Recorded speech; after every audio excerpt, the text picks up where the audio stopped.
Okay, by it'll take another 5 minutes.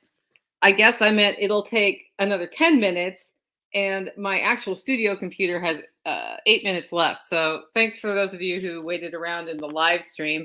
I'm going to do what we used to do in the old days and give sort of like a pause and then start the show. We also have an overly amorous cat in the studio today. It's probably because I have my cat mug. So folks who are on the live stream, go ahead and let other folks know that we are actually going live on time. I made a critical error that you should never do. And that is this morning when I got up, like hours ago, my computer's like, hey, there's this new OS we'd like to install. I'm like, sure, install it. And then I forgot. Like I just was like, yeah, download and install. And then I was working and I did not realize that it would coincide with exactly 9:28 Central Standard Time that the download would finish and it would start installing itself. So thank you for working with me on this. And I see that we got Mark Sisk in the live stream. Kiri, Beth, Emily was here earlier. I don't know if she's there still. Janet is here. So welcome to the live stream, guys. Just let's let everybody know on social networks that we are live. So it's a Homestead Happenings show. And look, I have tactical. That's not words. You can say words. Words, because we're going through this mic now until we get that up and running, and then we'll be going through these mics. So this is going to be a fun show because I'm going to be like setting up another computer as soon as it's able to. Good morning, Facebook user. I'll be setting it up as soon as we're able to. So far, we have had one person guess correctly why there was a hole in my wall with valves. So send your guesses in, and next week I'll actually tell you why that's there. Somebody in the comments after the last show, I don't know who it was, came in and threw a guess in that was basically the proper answer. So I have my Homestead Happening notes on a piece of paper. This was supposed to be 12-point font, but it's like 8-point font. I don't know why. I need to deal with that later. Food Forest Farms is in the house. All right, dude. Good to hear from you. I'm going to put my phone in silent too. So now we're going to do the thing we always used to do back in the old days, which is a 5-second delay. And then I'll try to get like, we can do like one eye and one eye. Tactical if you lean. He is nonplussed by this. Okay, you're gonna see my mug until you see both our mugs. The fun part is I'll be doing you don't have shutoffs inside the house and something happened. Anyway, we'll have like I'll do camera tech as soon as this other computer gets itself back up and running. The good news is I have a segment for Matthew Sursley today that I was going to play. We're going to like experiment for the first time playing a video, and I had it all uploaded and ready to go. I'm going to need to reset that up, but I had planned it at the end of the show. So hopefully by the end of the show, we'll have it up and running, and I'll do tech while he's blathering on about whatever he blathers on about today. You going to blather on about some stuff today, Tactical? Okay. You are a man of many words. While we're in this mode, use your theater voice, please. Okay. Thank you. Can you guys hear Tactical okay? Say something tactical. Hi. All right. So let's give it a 5-second pause and we'll get into the show.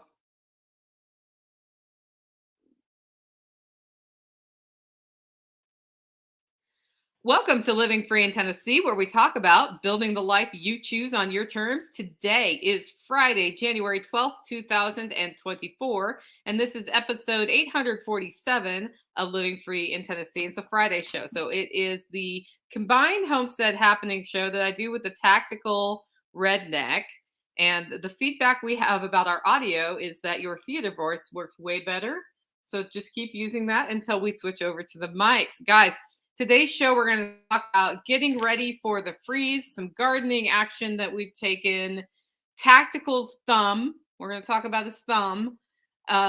What to do when your morning routine gets disrupted, because ours did, and a whole bunch of other fun homesteading stuff. If you have questions along the way or want to know something, just put the first word in all caps so I can see it. I am running in the living room studio, and it's Lyeth's birthday. He's 1 year old.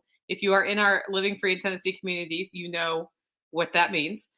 Anyway, put the first word in all caps because I don't have a good way to see little tiny letters in the living room of the homestead when we transmit from the living room. So, and that's what we're doing today because it's much more comfortable for us to sit like this for hours on end, or at least an hour. Is the blue glowing your mic? Yeah, this is my mic that will be working in 3 to 5 minutes when the install finishes on my studio computer. This is my label printing computer that I use for Holler Roast. So it's we're just going over the computer mic right now, which is why he has to use his theater voice to talk. So before we jump into that, I do want to talk about our featured event of today's show, and that's the Lenore City Homesteaders Meetup that is tomorrow. I think it starts at 4 p.m.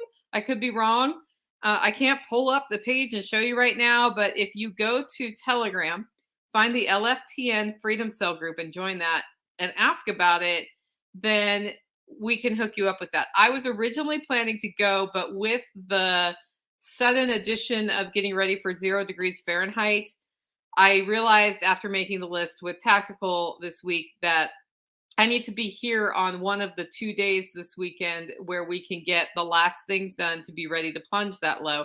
And the reason I need to do that, we don't plunge that low every winter. So this is an outlier, although last winter we did too, but things are not built for that. The funny thing is, as we rebuild things here, we are rebuilding to handle that better, but not everything's rebuilt.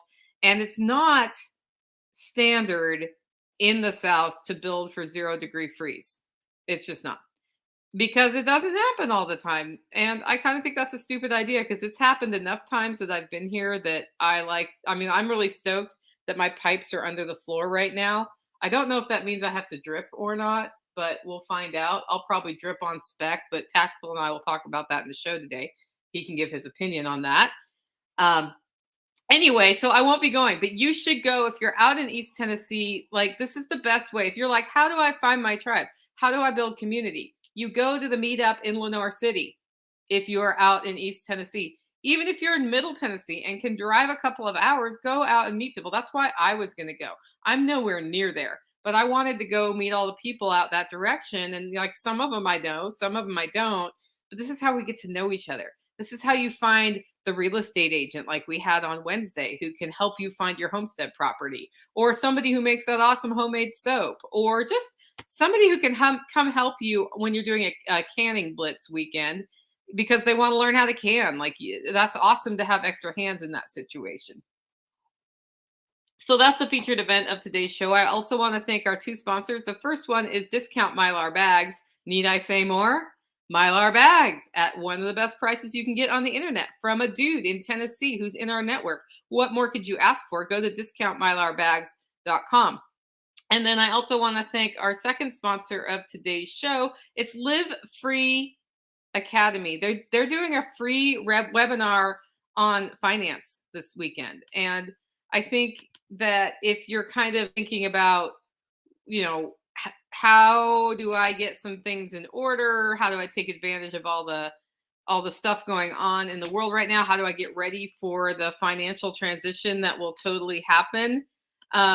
This is a good place to start. It's kind of John Bush's focus this year is trying to help people get enough money so that, they're as prosperous as he is. I think that's kind of a cool thing. Of course, they always have upsells. So there will be the free part and the paid part, but it's called Make More Money Masterclass. And it is tomorrow let me look. I'm going to pull up the link because I just got the link. Can you log into that computer? You probably can't. This is the password, only lowercase for that first letter.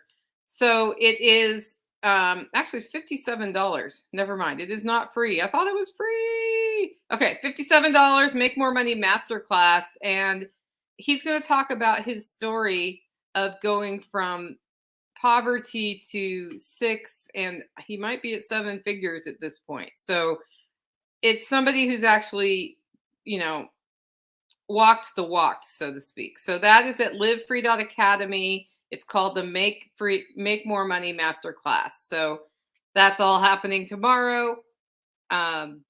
If you don't want to go, let's see. Live is January 13th. Yeah. Anyway, so I'm a little underprepared for this because of the whole studio thing that happened. And right now it's kind of cool. Yeah, just hit enter studio.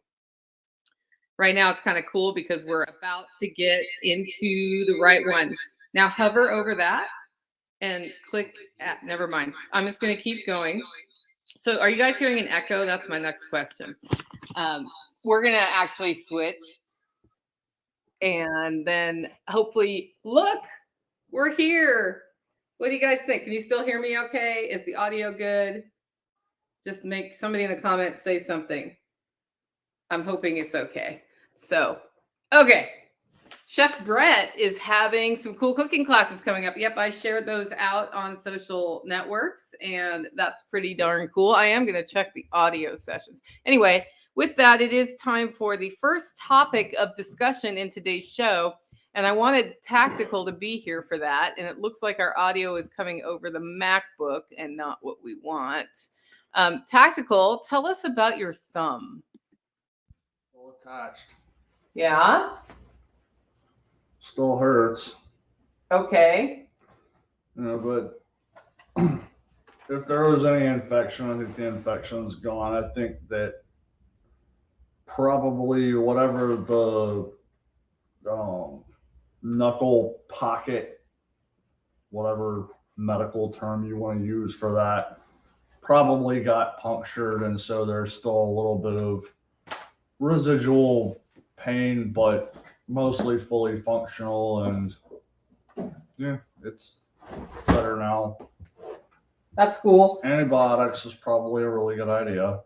Yeah, unfortunately. That's true. Can you guys hear us okay? I think we just changed mics. Okay, so that's Tactical's thumb.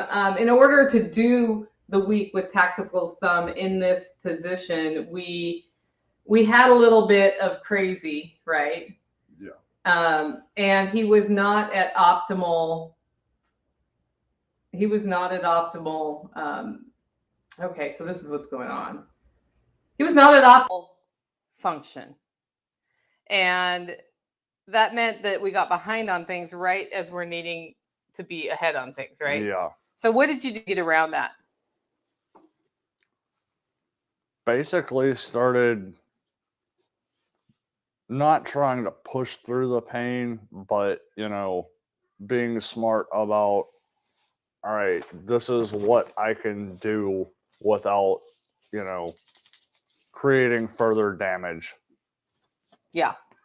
Okay. So the other thing we want to talk about, when I was asking you to do the show notes, you were like, I can't even think right now. Why couldn't you think? Because the entire morning was, I'm not going to say disrupted. It was not within my normal routine. And so it's like, you're trying to sit down and do show notes, and my brain is in the 15 things that I haven't done yet. Right. So it's like, there's only so much multitasking I'm going to do, and that's not an area where, like, I'm going to multitask, especially when you're trying to bring up, things on the homestead, and it's like, yeah, it's, 8:45, and I haven't let the ducks out. Were the ducks mad at you? No, they got let out relatively on time. Yeah. And they're having a wonderful day because everything is sopping wet. Yes, they are. 5 by 5. All right. Our audio got significantly better when I figured out how to get my my thing to work. So there's one thing not working right now, and that's the camera. But that's okay. We can just go on with life about that. So sometimes this happens. Like something comes up in the morning, like you wake up and there are livestock guardian dogs outside our front doors, which is not where they're supposed to be. Yeah. And then his to-do list is organized and we go off kilter. So what are we going to do today to get you back on track? Because I don't think you're back on track yet, but what do we need to do to be like, okay, we dealt with the situation, now we need to get back on track? Yeah, I mean, we got done with show notes, and I went and banged out most of the stuff that I could before coming up here.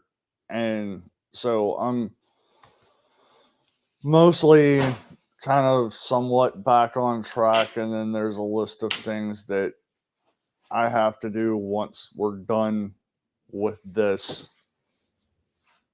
And there's some of it that's like, I threw a scoop of food in for the rabbits. Like, I need to go top them all the way up on their food. Yeah. There's some stuff like that, and then there's some stuff that it's not like necessarily a priority thing, but like I've got water bottles that aren't completely topped up. So I need to go do that just so that it's out of the back of my brain and off of my list. So you're gonna go and like audit the situation. I mean, not necessarily audit the situation. I've already kind of done that. It's more along the lines of there's some really simple, it'll take me 2 or 3 minutes to do this, 2 or 3 minutes to do that, 5 minutes to do that. And within, 30, 45 minutes, I can get, 5 things off of my to-do list. Right. Or, I mean, you get what I'm saying. Like, just getting stuff out of my brain that needs to get dealt with, and then I can start thinking about, okay, I need to go do this. That's going to take X amount of time. Here's what I need to do that. Here's the considerations for, fill in the blank. Yeah. So it happens all the time, and kind of what we have to do is go back and audit the situation, and then he gets back on track. But before he does that, he usually needs to take a walk or have a cup of coffee or like pause for a minute to get the brain to stop racing, right? Yeah, and I mean, for me, it's just kind of a situation where I will hit a point to where it's like I need to stop for 5 minutes just so I can sit, let my brain process, catch up, assess the situation, kind of start to war game it, and come up with okay, this happened. This is what I need to do. Here's how I'm getting back into the groove of what I'm going to actually do. And I mean, part of that today is weather. So it's like there's also an aspect of like knowing what the weather's doing today. There's some stuff where it's going to be like, all right, we've got an hour where it's not supposed to be raining, so I'm going to book it to go do this, this, and this. Yeah. And all of this, of course, is with the big scary deadline of, so tonight we go into freezing, and we may not come out of freezing except for a brief window Saturday till next Thursday. We might get one Sunday too. I was actually just looking at the weather guess, and it's like Saturday night we go below freezing, and then Wednesday it's supposed to get up to like 38, and then the rest of the week is below freezing, which I don't think that's normal for us, because I think usually when we get a freeze like this, it's 2 or 3 days, comes above freezing, 40, 45-ish for 2 or 3 days, and then goes back down. This is like basically a week straight of being below freezing. Yeah, so this is akin to February 2 years ago or 3 years ago when we had snow and ice for a week with power outages and that sort of thing. And that's what we're preparing for. And we'll talk about some steps through the different categories today of things we've done just to get ready for that. And thanks for those of you watching for kind of bearing with me on trying to get a camera in the right place. And I'm up and down and up and down. And then I realized that I left my table a mess, but this is actually how this table usually is. So this is my life. Got my knitting, got my phone, got my remote, got the book I'm reading, got my salt, because you always want your mini salt in case you need salt on your food. And then we have like the cups and the mugs and that sort of thing. So That's my life, right? Yeah. Yep. Okay, let's go into our first segment, like our first usual segment of today's show, and that is forage. What are you finding out and about? Nothing. I found dandelion greens yesterday, which I was not expecting, and you ate them last night. Yeah. How did you eat them?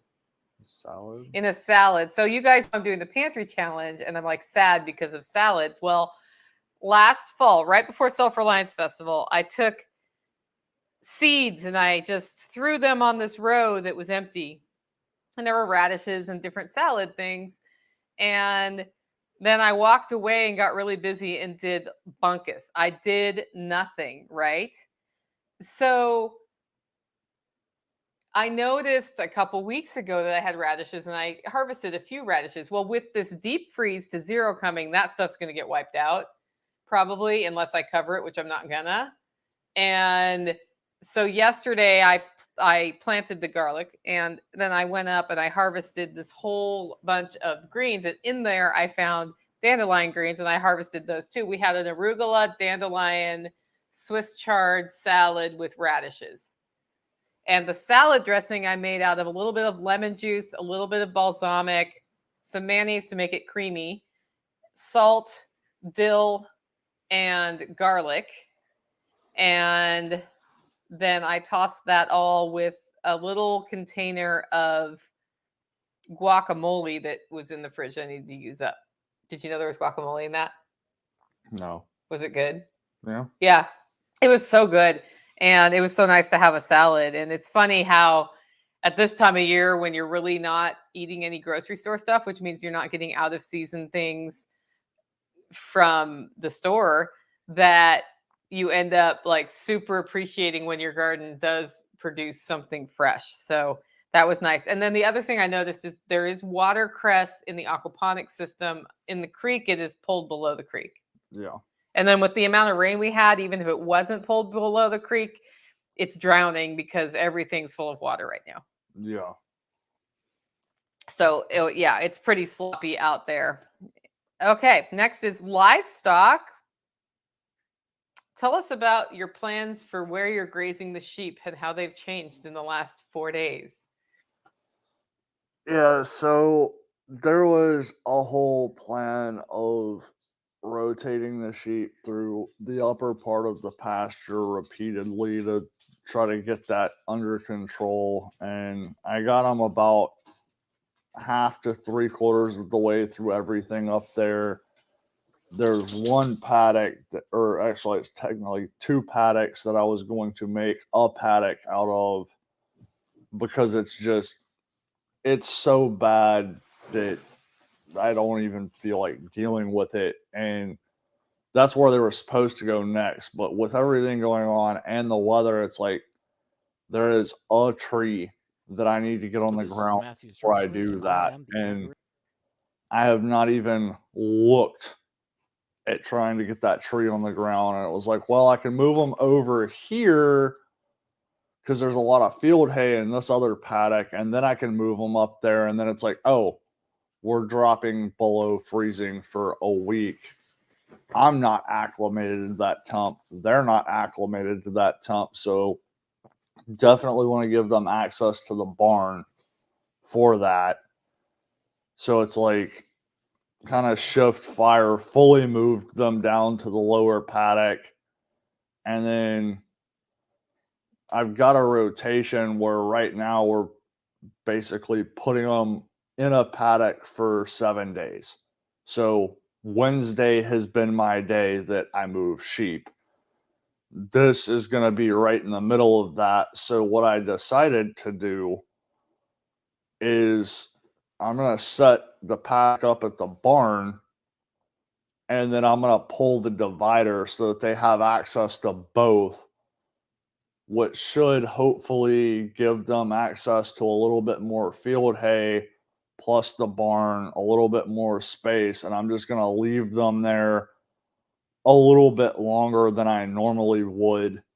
But I know that, you know, right now with them up in the upper paddock, you know, obviously I don't want to leave them there too long because of parasites, but once I open up the lower paddock, they're going to stay in the barn. So they're just going to be going up to the upper paddock to graze. So I'm a lot less concerned about the parasite concern.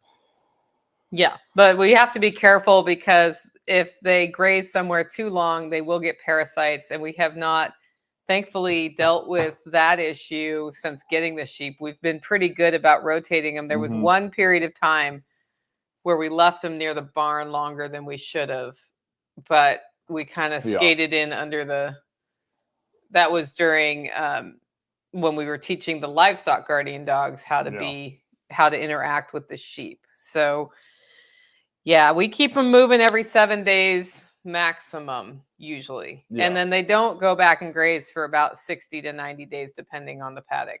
Yeah. 45, I think, is the minimum that you want. I think I heard 30, but yeah, there's a debate about that. But yeah, the reason we're doing that is to give them access to that extra shelter. They don't usually really have much shelter, but with freezing temperatures, we want them somewhere where they can get out of the wind. And our struggle with shelter has been that sheep headbutt things, and they have literally destroyed every shelter we've given them. Yeah, that and the dogs think that it's a dog bed. So the easiest thing to do where in most of the paddocks where we're rotating the sheep is just something similar to a rain fly for a hammock. The problem with that is the dogs think that it's a dog bed, so they go over to the edge, step on it, push it to the ground, and then lay on it. So those usually don't last too long. Yeah, and then we tried easy ups and they blew away. So there is, like, we're putting thought to a mobile shelter for the sheep. The cool thing is Tactical made a dog house on wheels that only the dogs can get into. So the dogs are covered for that. And the reason we did that is they also get their food out of there. But it's also a shelter. Like, they can get out of the wind, they can get out of the rain. So we've seen other people's designs. It's just with our steep terrain, it's a little bit different. Like, it might almost be better to have like multiples. If we owned the property, I feel like multiple shelters that were just there might make more sense. Yeah, if we owned it, everything would be different over there. But yeah, there's a certain level of, like, I'm willing to put some money into some of the permanent fencing over there because it just makes my life that much easier. But there is a limit to that, and digging 18, 20-foot holes and a trough for a water source that doesn't freeze and stays in place, yeah, I'm not going that far. So now ducks are laying, but not in the coop. Maybe. Found a couple of eggs about. So I don't know if anybody's laying consistently or if there was a nest somewhere and dogs found it or what. But right now they're not laying because I had them in jail for like 3 days and there were no eggs. Yeah. So we were going to retrain them to lay in the coop. And then I also think we need to feed them outside of the coop, because feeding them inside of the coop, they make such a mess that it is hard to keep up with. And then it makes the coop a less attractive place to lay an egg. So Tactical kind of tried that once. I didn't really communicate with him very well about what I meant. So we're going to have to take a deep dive in that. But with the weather coming, like, ducks just need to come in and out of the coop as they want. And when it gets down to 0, they will probably sit in the pond and not come out of the pond at night. And we're probably going to let them stay there. Yeah. That's what they usually do. The pond has 55-degree water coming out of the ground. And so the ducks will be like, they'll just sit there floating at night. This is better than being in the coop because the coop is freezing. Yeah. And 1 year I chased them out of that, which was a miserable, terrible adventure in boots in the pond in the freezing cold. And then I just decided, like, if a predator gets them, it gets them. And that like I just know to expect that when we get this cold, the ducks will be in the pond. And then what you're going to hear on the homestead groups is a lot of alarmed people talking about ducks dying because they get frozen in their ponds. So that discussion will happen. We don't have that problem because it's a spring-fed pond and the water's moving and it's warmer than outside. I suppose it is possible that the duck could fall asleep on a pond and the top ice gets it stuck, and then it gets stuck, and then it loses energy or drowns or whatever. And maybe we could get that much ice in the 4-day period or 5-day period that we're not going above freezing. But not in our pond. My pond's never frozen over. It freezes at the edges. I've seen ice in that pond on a really hard freeze, but it's all towards the outlet side where there's very little water movement and away from where the water actually goes in, because it's literally in this pond, the water comes in on this side and goes out on this side. Also, spoiler alert, when it's this cold out, predators are also not moving very fast or anywhere. They're not hunting in the middle of the night when it's 0 looking for a snack necessarily. They're trying to stay warm. If they see something, is your dog outside? No. Okay. If they see something, they will, in fact,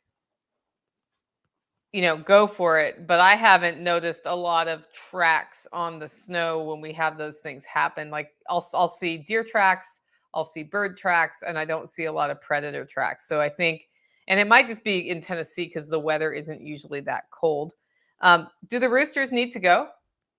Yes. Roosters need to go? That's actually what's making noise. Okay, right yeah, now. we just heard a really weird noise in our yard, and it was a rooster. So I still got 6 roosters to process. I don't think I'm going to get it done before the freeze, but if I get a window on Sunday, I totally will. And then, how many of you saw the post that I put out with a picture of an AR on a chair in my living room? Like, I was in the studio, I came out, and there was an AR on my chair. And last time that happened, it was mine. And it looked different, so I didn't realize it was mine because he had changed stuff on it. I don't even know what you changed. Yeah, swapped the buttstock. Yeah, basically, it didn't look like my gun. And so then I looked down. I'm like, where are my sights? What's he doing? And then I realized it was his. Why did you have an AR on my chair? Because there'd be things about. What'd you see? Tell them what you saw. So we got a really bad windstorm the other day. And so I was like, all right, it's going to suck, but it's cold, but I still need to scout fence lines. So bundle up, get on the 4-wheeler, go over, and I'm just, going around all of the permanent fencing, looking for tree limbs on wire, down trees, whatever. And I'm going up the hill on the 4-wheeler, and I see a deer jump and completely clear the fence. I'm like, oh, that's cool. They've at least figured out to go over it and not try to go through it. So I'm going to stop over there and look. I had to check to see if there's anything on the fence, but also just to look to see, where's the deer coming through at. Because I know there's none of the old permanent fencing in there, the old woven wire. So, like, how high is that fence, all that kind of thing. So I pull up and I stop. And it was also a little bit weird the way that the deer chose to go through the pasture instead of just, because it was already in the woods line, instead of just turning and going into the woods. I thought that was a little bit weird, but it was like, whatever. But I pull up and I stop and I look, and all I see is this tan body turn around, walk about 3 or 4 feet, and drop over the edge of a rock shelf. And I'm like... So here's what I hear. There's a mountain lion. That's... like, all I could tell was it moved like a cat. It was tan. and it was very elusive because of the way that it saw me, turned, went to the closest point to where it could just drop and be gone. So he was calling it the mountain lion gun. I call it the bobcat gun because I saw a picture of a very large bobcat up on Dale Ridge Road put on the county group 2 days before you saw that. Yeah, I don't know what it was. It wasn't a coyote. What we do know is the dogs have been going nuts about a predator for several weeks.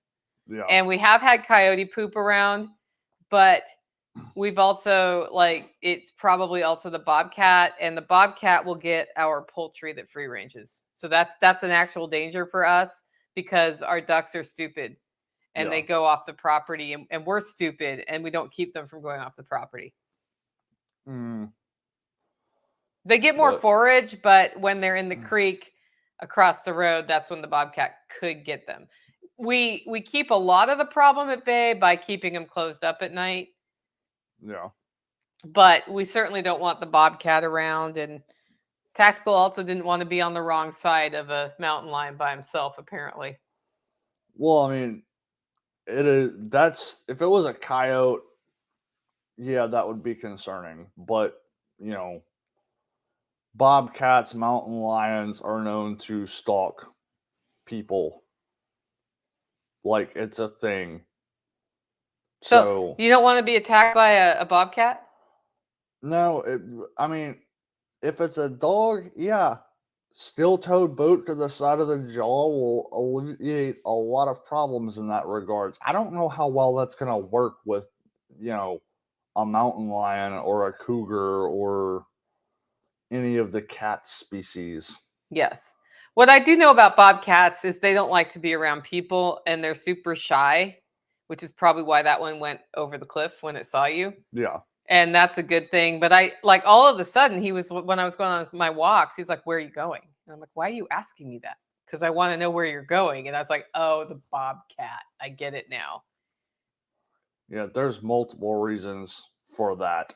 Yeah, the other thing we've realized is it's actually helpful for us to report to each other where we are in the holler before we go there in case we don't show up. Like yesterday, he was really late coming back from town, and I was 15 minutes away from hitting you up and saying, do I need to start calling the hospitals and see if there was an accident? Or would they call me if it was my car? Because you were in my car yesterday. No. Yeah. Turned out he just had a frustrate. And then I heard him drive up, and I was like, oh, good. I don't have to put the ducks to bed right now. I was trying to move all of my firewood yesterday before the rain started. And the ducks were like, put us to bed. Put us to bed. I'm like, I am moving firewood, ducks. Shut up. Yeah, they really wanted to go to bed when I got back. Did they? No. Really? Well, I mean, they eventually went to bed, but I went to the sheep first. Oh, I see. Yeah, because the sheep are further away and the sun was setting. Yeah.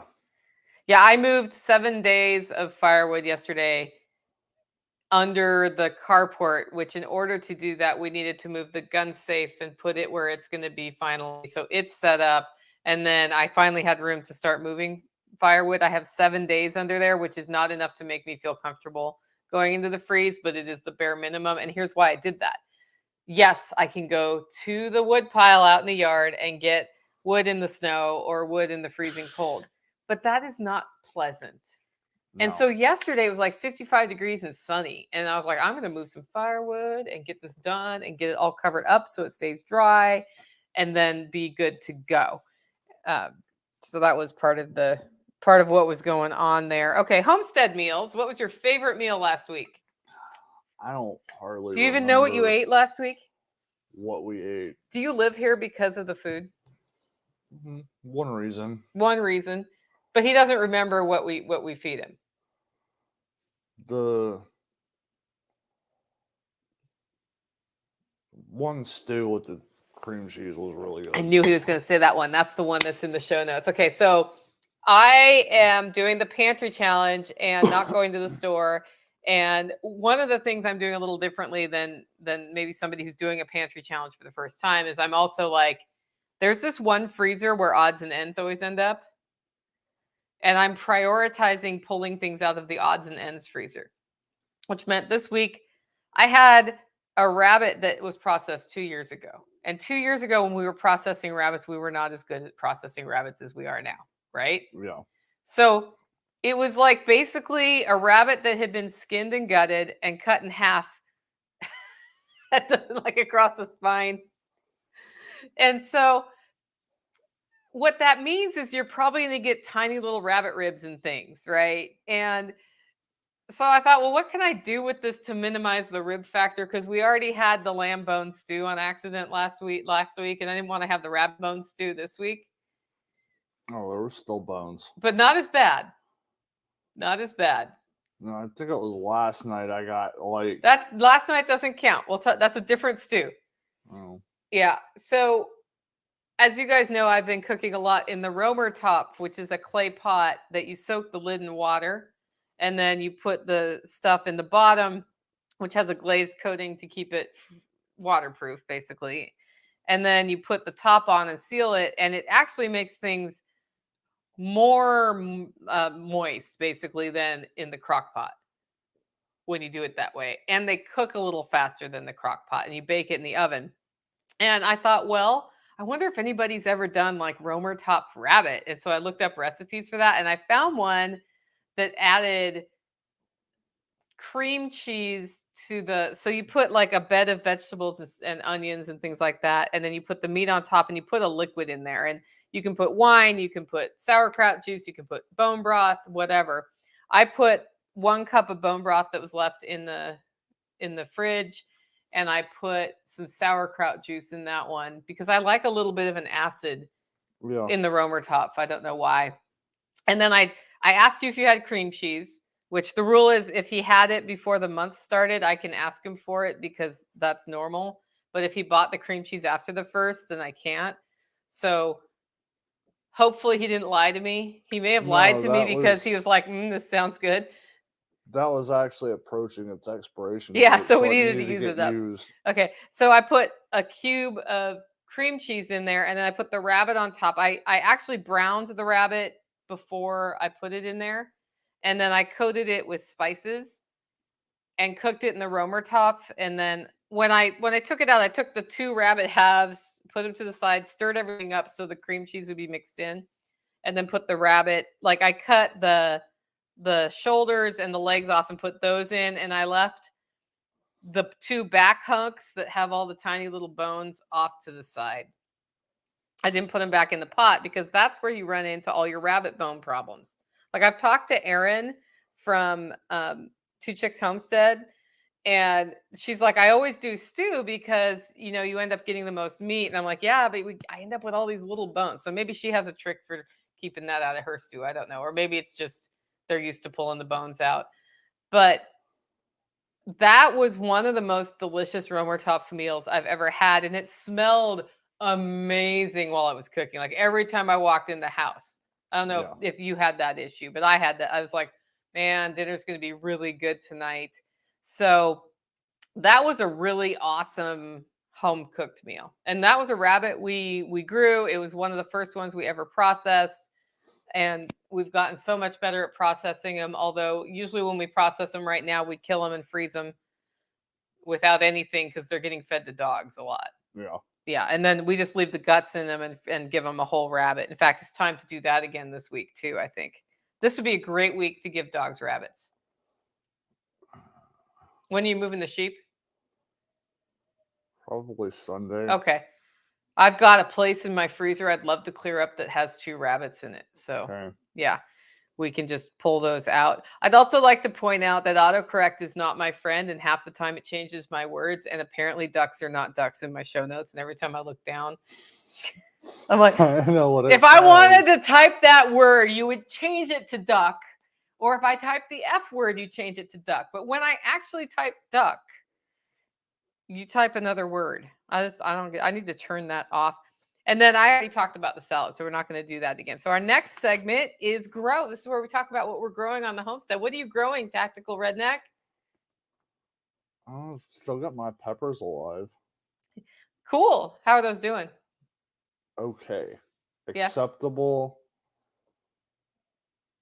I think I'm going to probably look at pulling a couple of 5-gallon buckets that I have that are kind of wicking buckets into the house, which requires, cleaning up the outside of them and then setting them up on a shelf with some grow lights and seeing if I can transplant into those and then go from there just to keep them alive a little bit better.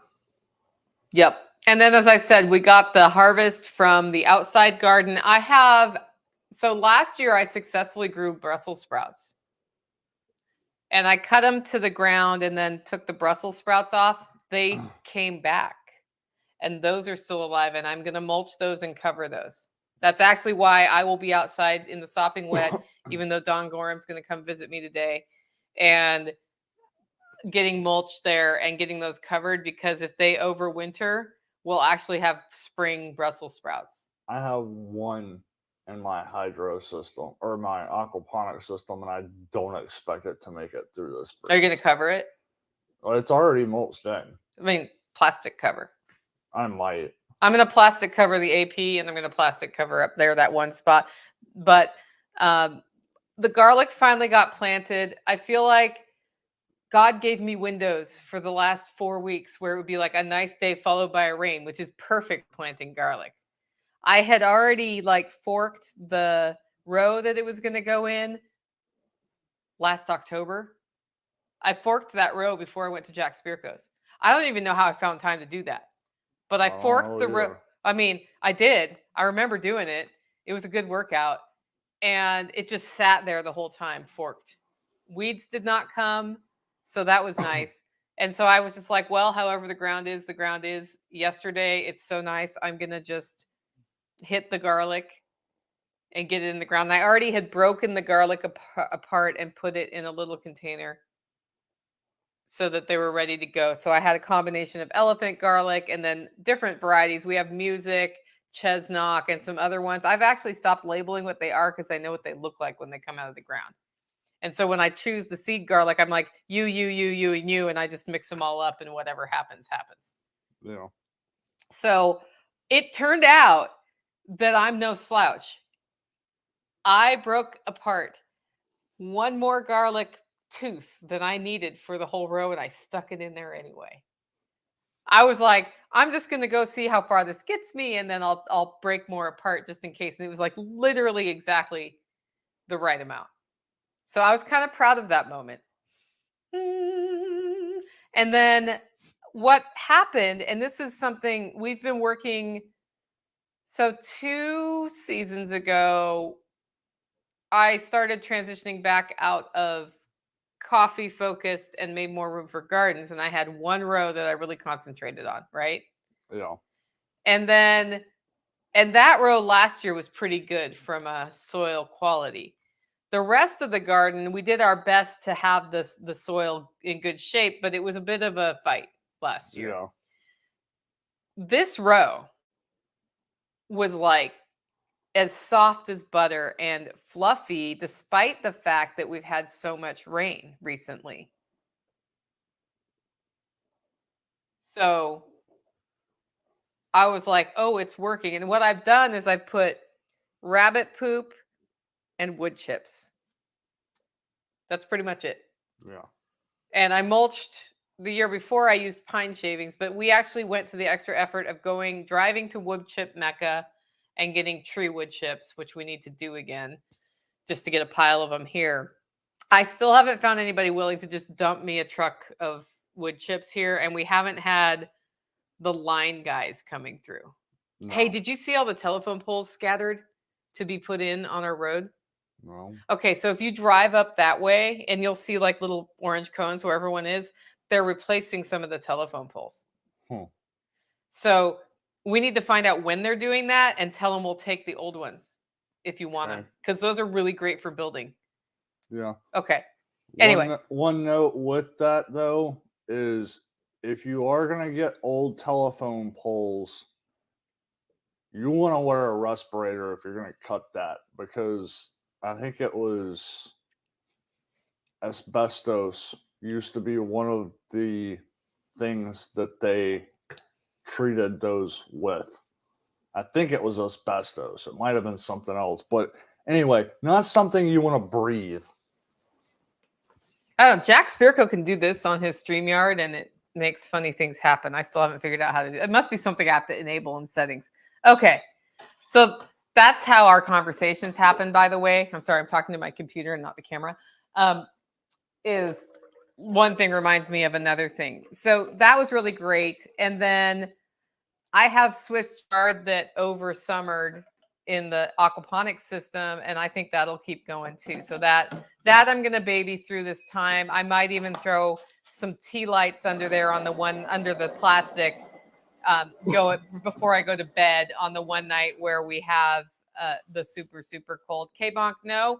The debate about why there's a hole in my wall is still going. One person has answered it correctly, but I am taking votes on that. And next Friday, I will tell you why there's a hole in my wall. Okay, next segment is Holler Neighbors and Community. Guys, we're down to the last couple segments.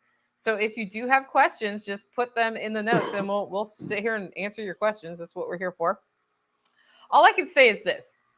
One of the things about planting the garlic that's really gotten easy for me is that I'm just going to take plastic bags full of leaf mulch and like sprinkle it over the road today, even though it's pouring down rain. That's going to happen. The hard part will be that it's rained on the bags and they're probably heavy now. So I need help getting them up there. But the reason that's possible is the Eversoles bought a leaf mulcher and they raked all their leaves and mulched them and put them in bags for me because they know I'll use them for my garden. So that's been a really awesome benefit this year because I didn't have to run around doing my own leaves. Yeah, I'll take anything. Yeah. So that's awesome. And I'm going to use that leaf mulch also around the Brussels sprouts. And then the lettuce row that I just cleared out has, it has, what's that other stuff? Kale. It has little red Russian kales. So I'm going to dump leaves there and like keep it from burying the couple of kales and see how those do. Those usually overwinter fine. Red Russian kale. I figure the Russian part of that is part of why that happens. So I really appreciate that because we have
And for everybody who stayed on the live stream, we have windstorms and the power went out. And Nicole Sauce does not have a power backup on her internet. Are we going to fix that? At some point. I'm going to fix it by getting a backup on that thing. I'm just going to order one. Anyway, the cool thing about StreamYard, guys, for those of you listening to the audio podcast, is it's going to string this audio together into one thing. And that'll be kind of cool. But yeah, I'm expecting some crazy power outages because we have windstorms.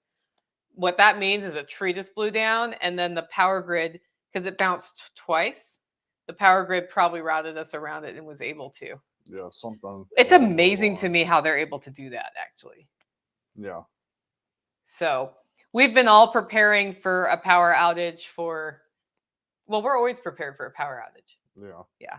We'll talk about that in a second. Okay, so I was talking to you about infrastructure. This is about getting ready for the freeze.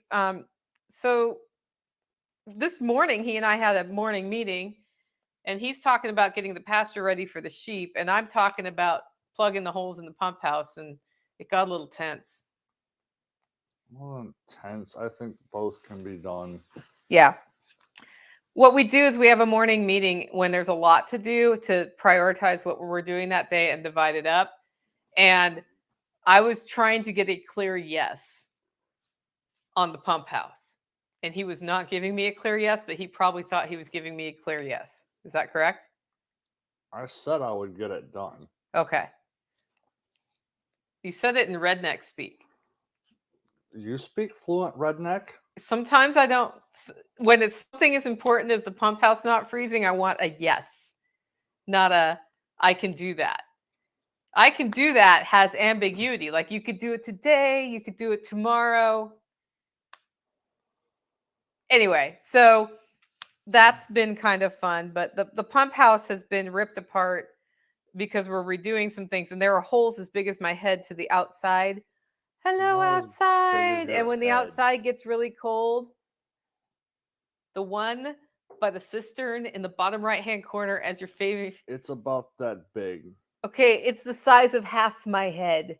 Anyway, air can breeze in there. And last year I actually plugged all those holes, so they've been unplugged. Yeah, that hole got unplugged. I had spray foam in that hole until we rerouted an electrical cable through it. Yeah. So anyway, that's got to happen. And there's a lot of little things like that where we're just making sure things don't freeze. Like my outdoor fridge is going to be emptied by the end of today and unplugged. And the window through which a cord comes to plug it in is going to be closed. And I'm pretty sure the cat door is going to be sealed. Okay. They're going to hate that. Yeah. Yeah. But Oh. when it's windy and cold, like the door blows open, the cat door blows open. It's like a hole Dang. the size of a cat. I don't know that any of them are going to want to go outside anyway. Yeah, they aren't going to want to go outside at all. Tigger, maybe. Yeah. Well, he'll go outside and be like, nope. And he'll go outside and he'll be like, nope. And then he'll go outside and be like, nope. That's what they do. The dogs do that too. Well, Chestnut usually gets to the door, one paw to go through, and is like, nope. This is a terrible idea. Why did I do that? The drain at base camp for the washing machine stopped draining. And Tactical spent 5 days trying to block the plug out, and it turned out the drain pipe was too small for the volume of water. So we had to dig the whole drain up and upgrade the pipe. And the reason that the pipe was the size it was is I think that was the biggest drill bit we had that could punch through a cinder block wall. So we bought a bigger bit. We punched a bigger hole, laid the pipe, and you've put the hydro cement in there already, right? No. No. Okay. The only thing that's been done so far is sealant from the outside. Okay. So next is probably going to be a layer of hydro cement on the outside. Do you have hydro cement? Yes. Okay. So that'll be next. It needs to be appropriate temperature to dry, and then we need to mound up dirt. And the worry is with all this rain that it's going to leak again today. Is there something we can do like with a tarp maybe today? Maybe. Okay. So that just got on the to-do list. And then how many of you heat with wood? Do you guys heat with wood? Like we heat with wood. Last week we told you the story of his stovepipe decided it wanted to be replaced. And so he was heating with electricity. And what ended up happening is we had the entire chimney replaced. Yep. And then brand new, way better quality stovepipe was put in. Are you excited about that? Yes. It's what was there was a couple of It was the type of stovepipe that they have at Home Depot that you like comes flat and you make it into a circle and you hate your life because you have to get the whole seam to seal and half the time it pops back out. basically rigid tinfoil is basically what that is. Yeah, it's not really that bad, but yeah. I mean, it It's worked about that for bad. years. Yeah, but then it's also the type of thing, it's like pieces are made that they slide together so far, and you've got to try to compress it to be able to get the pipe out, and it was a nightmare anytime you had to take that thing apart. Yeah.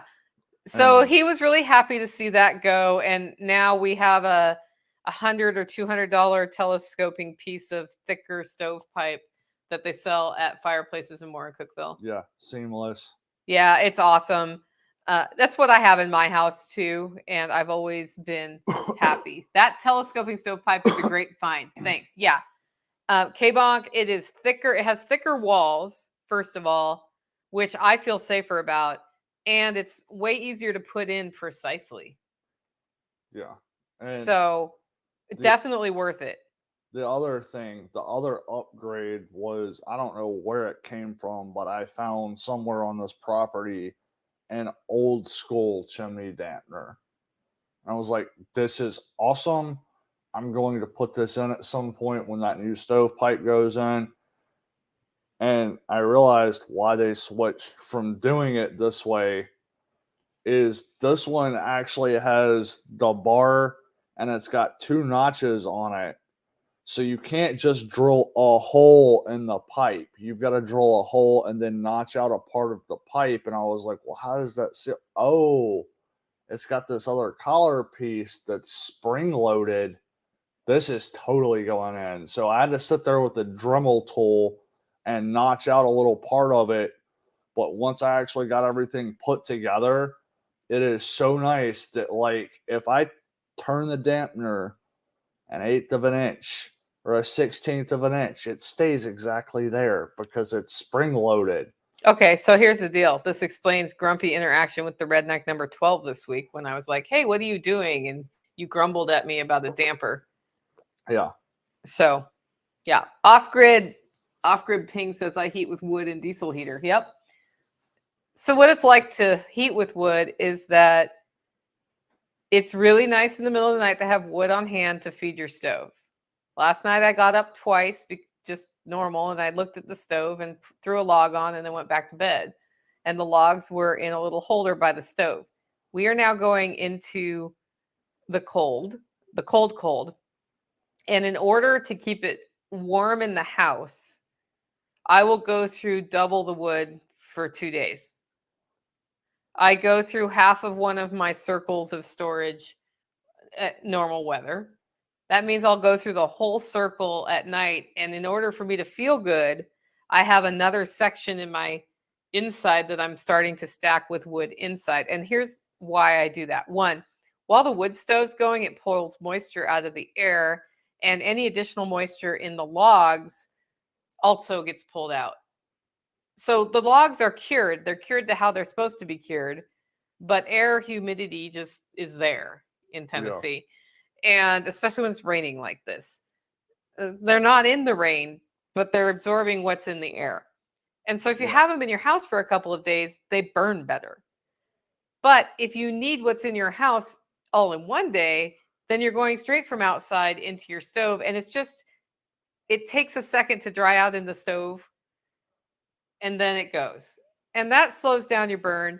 And when you slow down your burn, you don't get the heat, you get more creosote. It's not ideal, although it works. So I like to have a rotation coming from outside to the house, from the house into the wood stove, and just sort of keep it going that way. And the reason I moved 7 days of firewood wasn't just that I don't want to pull frozen logs apart from each other on on the wood pile later. But it's also that, like, I can pull it from the covered area to the house, from the house to the stove. And I'm going to have 4 days of wood in here by the end of the day, Sunday, so that I can go into the 4 days of freeze with the stuff in here and just keep rotating it. If I get a window on Sunday that is dry enough to do it, I'll bring another 3 or 4 days of wood down under cover. It was, with everything going on yesterday, sun was setting when I was unloading my 7th day. Yeah. And that was the time that I had. And that was just because, everything has to happen. Porterhouse and Teal, welcome to the live stream. Good to see you guys. So that's part of the logistics of wood. And what I usually do with the wood stove on a normal weather cycle is once a day or once every other day, I think how much wood is where, and I rotate it. That's because I don't have access to where I usually stack wood yet from the construction project. So I still can't move wood to where I want it to be, nor is it easy to access. So I had to make a new place for it for this time. And then eventually, hopefully before the end of the winter, I can actually have access to my wood stacking area. And so I actually, realizing that some version of this weather pattern was going to happen and my wood not being as seasoned as I want it to be, I got about 10 days worth of wood into the house around my wood stove and have not touched it until this week. And so I was still bringing in, a day or two's worth of firewood for what I was using. And I've actually started tapping into that stuff that I've got behind the wood stove, which has been in there for, I don't know, maybe 3 weeks now.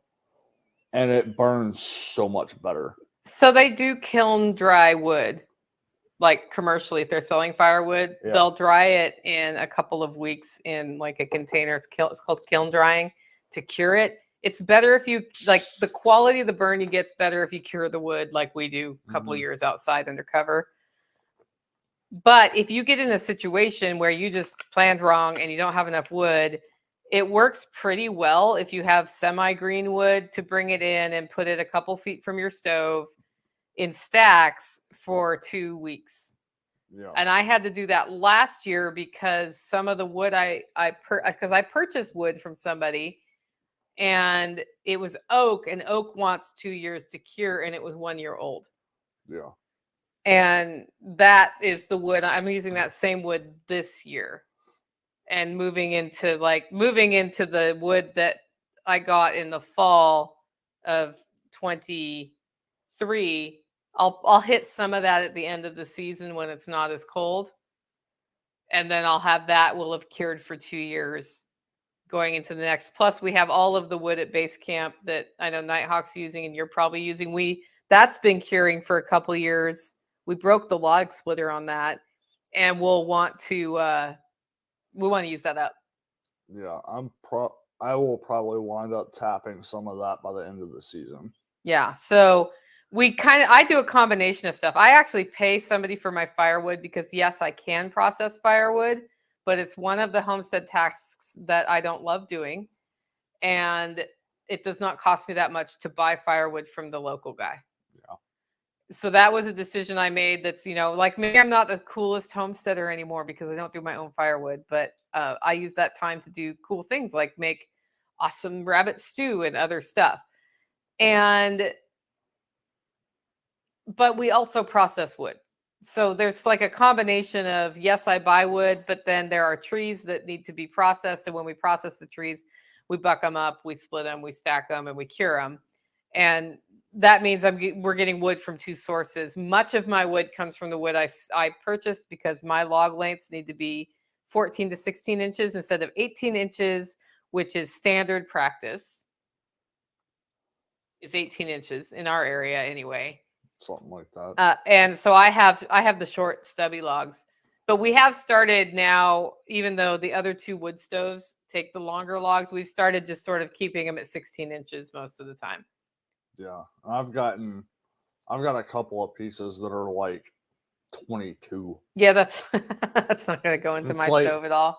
No, trying to get that into my stove is challenging. Yeah. Yeah. Somebody's telling people, oh, nice application for Homestead Apprentice. You must have put an application in. Cool. Yeah, Homestead Apprentice is coming. It's coming soon. Yesterday, when I went to start getting ready to cover my aquaponics system so it doesn't kill all the plants when we get cold, I had to move sticky black 2x4s off of the AP. Why did I have to do that? This is what it's like to have another person on your homestead. The process of building a new rabbit coop, Why are they sticky and black? because they're covered in pine tar so they won't rot like the current one. What do you do? So what's your plan for the rabbit hutch that you're building? So we basically what I've got is so far is I've got 3 cages that are going to get basically wired together, and then I'm in the process of getting ready to put together a basically 2x4 frame that it's all going to hang from, and then it will have a single piece of metal roofing on top with their whole watering system and all of that. But the current problem that we're running into with the one that we have now is it was basically just kind of thrown together because it was better than what was there. We threw together infrastructure for livestock on this homestead. Unreal. But like the legs are literally rotting off right now. So I'm doing the same thing with this that I started doing with fence post, and char the wood, take a wire brush, knock most of the loose stuff off, and then coating it in pine tar, which seems to be working really well. So I've got most of the frame, literally just finished getting most of the frame ready to actually put together. So who knows, maybe that will happen over the next couple of days. Do you make your pine tar or buy it? Oh, I buy my pine tar. Why? I am not like me trying to go find the wood to make pine tar out of. That was a would question be- from the live stream, by the way. Oh, yeah, no. Like, I know how to do it. I could do it. I would love to do it. But, I mean, first off, the best piece of wood to use for making pine tar is the stump. And we don't have that many pine trees. How many around here pine to trees do start we with. have in the woods around us that you know of? I think we're up to 2. I think we have 2 now. We agree. We have 2 pine. Oh, look, I got balloons. I can't do it. 2. Well, do your 2 again. See if we can do that. I don't know. We did 2 and we got balloons. So we agree that there are 2. So StreamYard has this thing where you do motions. Maybe it's this. Nope. Oh, I have to do it that way. No. Okay. Anyway, Oh. I don't know. We're going to practice that. But so I know where the pine trees are because when I had bees here, I would go collect the pine needles and use that to smoke the bees. Yeah. And so I had already identified where the 2 pine trees were that we have. And that was it. So we would have to cut them down and harvest it. If we were in Mississippi, that would be easier. Oh, yeah. So how do you make pine tar? It's basically they take the sap portion of the tree, like the heartwood is the best, and you put it in. The old school way of doing it, they would dig a pit, but the new way is to put it in a metal container with basically a spout coming out the bottom, and you basically set it on fire, cover it so it's just smoldering, and all of the sap heats up and oozes down to the bottom and comes out the spout. And so basically it's a hot method of extracting the sap of a pine tree. And why do you want that to keep your boards from rotting? It keeps the bugs out. Okay. And it keeps any kind of, fungus or anything. And so one of the reasons that I'm charring it in theory is any fungus that is on the wood, I'm going to kill by I thought it was just charring because it. you like playing with fire. Well, there's that too. But, I mean, you're basically treating the wood and then sealing it in. And I was actually just looking at 2 of the posts that we put in a little while back that were covered in pine tar, and they're actually sealed up pretty well as best I can tell. So hopefully those are going to last a lot longer. What brand of pine tar do you buy? I'd have to look it up, but there's a company that's out of like Sweden or Norway or somewhere. That's what I'm presently using because I know that they don't have anything aside from pine tar in there. Okay. The other 2 big applications for pine tar is wooden baseball bats and horses' hooves. I don't know why. Isn't pine tar what we use to keep the bugs off the backs of the sheep? Yes. Yeah. So we'll put a little bit, like when the flies are getting them, we put it there. Somebody's trying to recall if they've ever seen you smile. Oh. You're going to smile now? Really? No. Okay. Yeah, he doesn't smile a lot. Every so often you get a smirk out of him. Yeah. Yeah, I just got a smirk out of him. That was his smile. So that's the chick in Philadelphia. I don't know what that's about. Okay. Anyway, well, we're at the end of our list of stuff to talk about. Anything else you want to bring up about the homestead? Any other questions from the audience, folks? You got nothing? I got nothing. Yeah, he's gonna shrug. That's what he does. What do you want for dinner? Oh. See, that's what I get every day for the answer. Probably you're getting something that Don Gorham and I cook if we cook today. See, that's a win. Anyway, guys, thanks for joining us on our Friday Live. If you like the show and want to support the work we're doing and for sticking with us through the power outage, by the way, probably all next week we're at risk of not doing our lives when we're supposed to do our lives because of power outages, which is why I probably need to drag the generator out to run the system if we need to run the system, unless I get a different setup here. And even if that happens, our internet goes out within 2 hours of a power outage, usually because the UPC at the pole where the router is lasts about 2 hours. Yep. So if that happens, you're going to hear us mostly on the audio podcast because I can still record and all of that here because we actually still have power. I just don't have my house wired to be awesome like some of y'all do. But his house is already wired to be awesome. So that's why the battery banks are so important if you live like we do. But anyway, so just kind of keep that in mind. Next week, we'll do our best to keep the schedule as it's supposed to be. If you'd like to show and want to support the work we're doing here, you can do it in a couple of ways. 1, get your coffee at hollerroast.com. 2, guys, Self-Reliance tickets are on sale. They have launched. Self-RelianceFestival.com. Go check that out. With that, go out. Make it a great week.